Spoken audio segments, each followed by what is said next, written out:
have a comb over. Not quite what happened, but you can see who won that little disagreement between Mayor Daley II and Donald Trump. Now, some people think the building would look better without the spire. Try this experiment. Close one eye, put your thumb on top of the spire with your open eye. Take a look at that building on the skyline without the spire. And then move your thumb and see if you think the building looks better with the spire. There's no right answer here. Who likes the spire? Okay, well, the building was scaled down. That's the complaint with a lot of people, that it would have looked better if it was its original scale. It was originally going to be a commercial building that's turned into a residential building because the whole economics of tall buildings have changed in Chicago. This area on your left is Chicago's newest neighborhood, Lakeshore East. Over 10,000 residents came on board between 2005 and 2010. They're still adding lots of new residences too, but such was not always the case. What you had here for many years were ugly, empty railroad tracks. And Mayor Daley I, who was here after World War II, was really frustrated. He wasn't getting any real estate revenue for the railroads because interstate trucking, air transportation was very popular. So he gives the assignment to Mies van der Rohe, come up with a plan to generate some money for the city. And Mies said, okay, we're going to have all glass boxes. Commercial ones near Michigan Avenue, residential ones here. They built 1, 2, and 3 Illinois Center. 2 of them went bankrupt because after World War II, everyone's moving to the suburbs. All the corporations want to be on the west side of the city where the trains are. Mies van der Rohe passed away in 1969. So this whole project kind of flounders until 2000 when Skidmore, Owings, Merrill gets the assignment to turn it into a planned urban development. Not as easy as you would think. See why when we get to the other side of the bridge.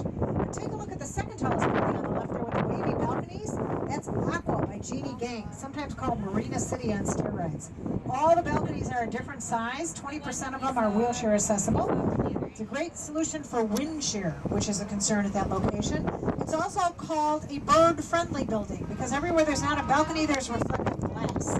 The birds have trouble with these all-glass buildings. If you come down here in the early mornings near the all-glass buildings, lots of bird cages and glass. They don't have a balcony.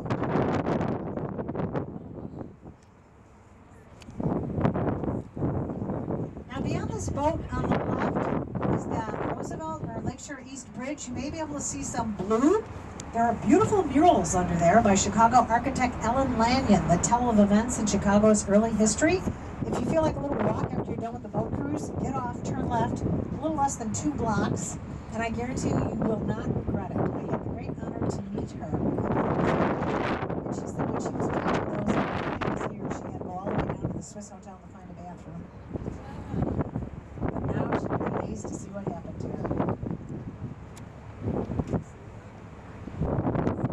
So when Skidmore, Owings, Merrill gets the assignment to turn this into a PUD, they have to figure out how they're going to do this. Mayor Daley I lived up to his part of the bargain with the original plan. He puts in 3 levels of highway on your left. Remember, after World War II, no one is thinking of living along the river as an amenity.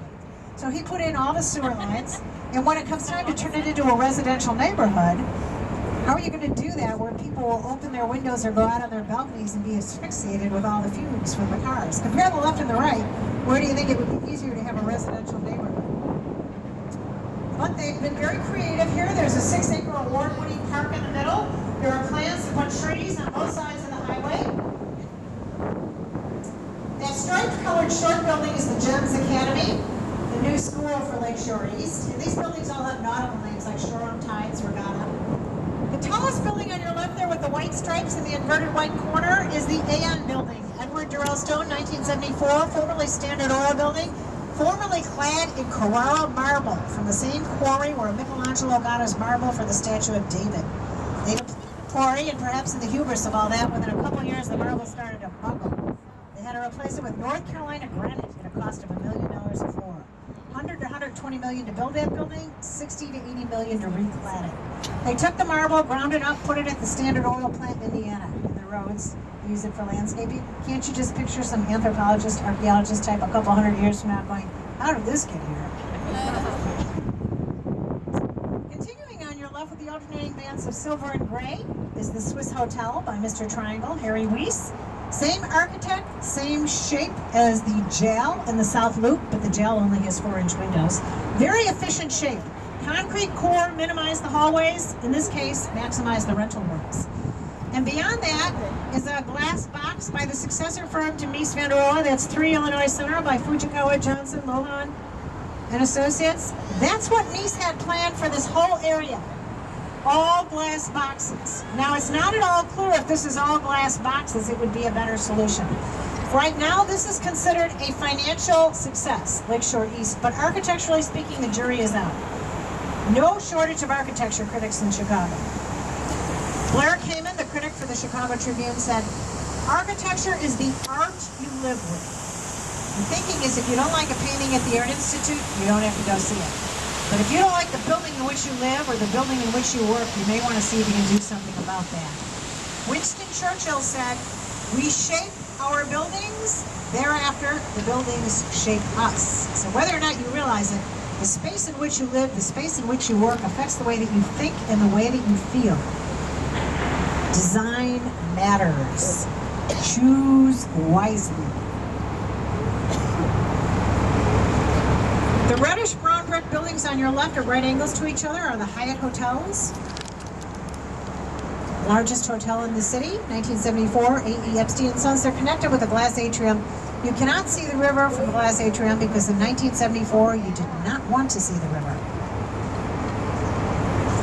And now I'm going to ask everybody to sit down so we don't interfere with the docking procedures. Take these last few moments to look around. If you see a movie filmed in Chicago, you're likely to get some portion of the 360-degree view you get when we come out from under the bridge, because you have the whole history of skyscraper architecture here. Straight ahead, Trump Tower. Anybody having trouble finding that? A lot of the new buildings in China and the Middle East look like this. Some are calling this lipstick architecture. They never come up with a name for these styles until well after we're on to the next one. To the left of Trump Tower, we have post-World War II modernism. You can see the former IBM building and how Mies set that back so as not to completely ruin the views of his students' work, Bertrand Goldberg. Marina City. For modernism, pure geometric form, the latest industrial materials. To the left of that, Beaux-Arts, or neoclassic, the London Guarantee. Notice the Grecian urns, reference the urns on the bridge, the Roman colonnade. That's when we had the technology to go higher, but we didn't know what the building should look like. So we thought, well, the Greeks and Romans really know what they were doing. Let's copy their stuff. Coming forward from that at the site of Fort Dearborn, we have Art Deco, 333 Michigan. Streamlined, stylized, elongated, abstract. Still first generation. It's before World War II. Not as tall as some later ones. Then we have modern buildings, and through these two we have a zipper going up the side of a building with a point. 2 Prudential Plaza, Lobel/Schlossel Hackle. Postmodern, referencing something in New York. What might that be? Chrysler Building, yes. Then to the right of Trump, we have our Spanish Renaissance. Then all the way to your right here, postmodern, NBC Tower with the peacock. I'm going to leave you with a quote from Mark Twain, Life on the Mississippi, 1884. "It's hopeless for the occasional visitor to keep up with Chicago. She outgrows his prophecies faster than he can make them. She's always a novelty, for she's never the same Chicago you saw when you passed through last." I guarantee you, if you come back here next year, the buildings won't all chronologically rearrange themselves, but there'll be lots of changes out here. And if you like architecture, check out the Architecture Foundation at Jackson, Michigan, across from the Art Institute. There are over 85 different tours. Bus tour, bike tour, Segway tours. There's a giant model in the lobby of that building that's open to the public. Shows you the shadows on the buildings on the longest day of the year. It was done with Google Earth technology. The exhibit also references Daniel Burnham's 1909 plan of Chicago. Daniel Burnham said, "Make no little plans, they have no magic to stir men's souls and will not in themselves be realized." Leo Burnett, our advertising icon, put a more modern spin on it. He said, "Reach for the stars, you may not get one, but you won't get a handful of mud either." So whatever you decide to do with your time in Chicago, remember you're in the city of big shoulders, embrace the possibilities, enjoy our city, we're glad you're here. I can also announce the opening of the Biennial, the Architecture Biennial. There's all sorts of free events going on. Check out at the Cultural Center at Michigan and Washington. You'll be surprised. There's lots of press going on about that too. I'm a volunteer. I don't accept tips, but I do accept recommendations and questions. I'd be glad to take those on the dock if you let me be the first one to get off the boat.